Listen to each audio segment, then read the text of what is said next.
Achike Chude joins us now. He's a public affairs analyst and also been following this matter for some time. Thank you for coming on this morning. Yeah, pleasure. Always. Well, the whole of this matter, the hike in school fees, lots of people have spoken, LASU has spoken, the students, but the state government says, look, we're looking into all of this. So it's not as though the impression out there, quite right, is, are they sure they're going to come up with something that people like? But they say yes. And as a matter of fact, there's no need for this protest because we will listen to them. Is that the way you see it?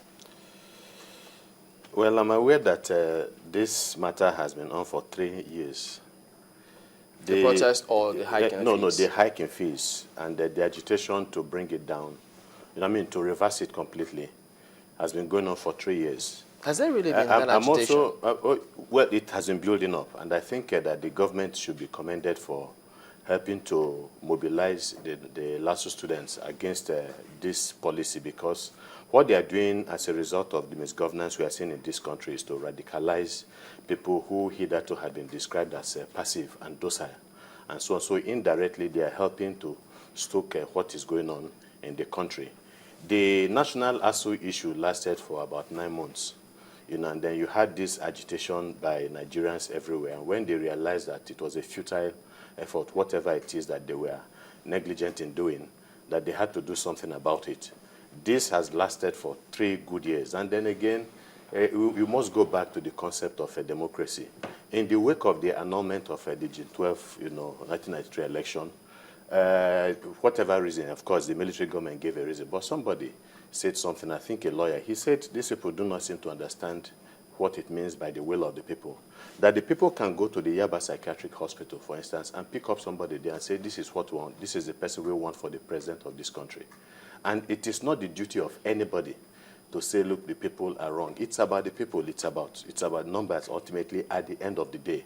So the ASU school fees, persisted because you had a situation where a government, felt very comfortable at a time that there are certain things they could do and they could get away with it because they were always relying on the fact that the Nigerian people will do nothing. And we have done nothing for so many years, and that is why the country is where it is today.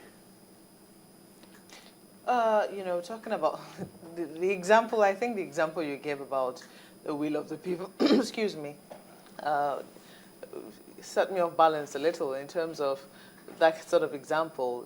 People also define leadership as someone who takes the people not just to where they want to be, but where they ought to be. And that is why when their tenure is up, they are thrown out. Look at the invasion of Iraq, for instance. Of course, you know that the American people were opposed to it at a particular point in time across Europe.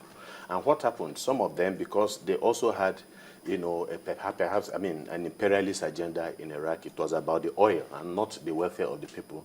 And ultimately, at the end of the day, the people were heard. They went ahead, and by the time the war was over, they threw out virtually all the leaders that they had in the whole, from Italy, to Australia, to Britain, Tony Blair, to the United States, and so on. Ultimately, it's about the people. It's not about the leadership. My point is, that is one example. There's, for every statement, there will be many examples.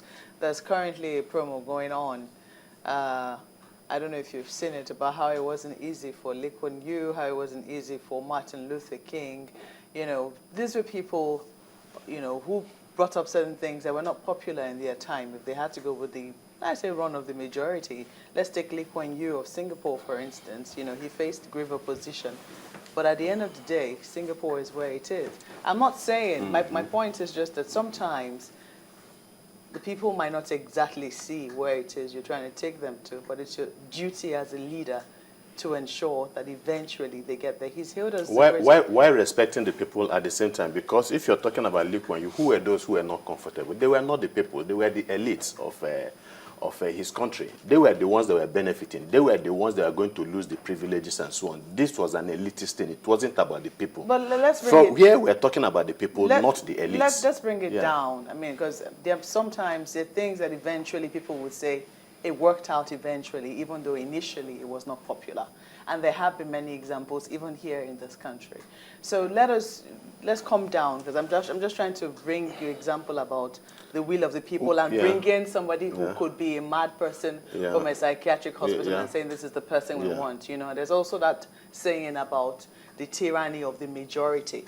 So let us leave that on the corner. Let's look at this issue. Yeah. What do you think about the hike in school fees? What were your initial thoughts about it when you looked at it in terms of where the state government was coming from and, just where LASU was as an institution? I will answer that, but maybe I will answer that by, asking a question really. UNESCO recommendation, government should spend about 26% of their revenue, of their budget on education. How much is Lagos State spending? Looking at maybe people are saying that Lagos State, of course, is one of the richest states in the country in terms of revenue, IGR, and then money that comes in from the federal government. I don't know if there's any oil state that even makes more money than Lagos State. So yeah, you can also look at the population of Lagos State, no problem with that. But the reality is this. If people are abandoning all kinds of figures, people are looking at about 40 billion naira every month as revenue accruing to the state and so on. 10% of that is about 4 billion naira and so on. Is Lagos State government spending as much as 4 billion naira on education, even 2 billion naira on a monthly basis? I can assure you that if they were spending as much, you'll be surprised that, you realize that even the crisis in LASU will not be on.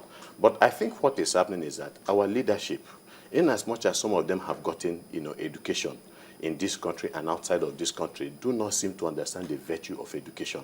But most importantly, we have gone even beyond the need to beg them to put money in education. You pay a price if you do not educate your people. We see this price being paid in the streets of the northeast of this country and in other parts of the country and so on. Because it's also not enough when you have given them education. You must provide a basis for them to use the knowledge they have acquired to put it to good use in the society. Otherwise, you also have the issues we are having in the south of this country where you have kidnapping even by graduates and so on. So education is not enough, but it is a way forward. And that is the duty. And people must look at education just as they look at food. Food, security.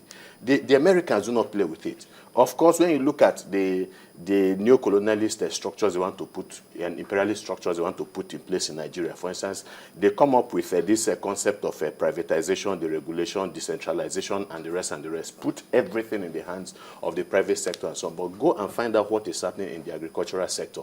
The huge subsidies they are putting in that sector to ensure that there is food security for the people of the United States. Go and look at their social, welfare packages and so on, all across Europe. And these are purely capitalist countries. But they know the importance of also making sure that they provide for the basic security of their own people. In Nigeria, it is different.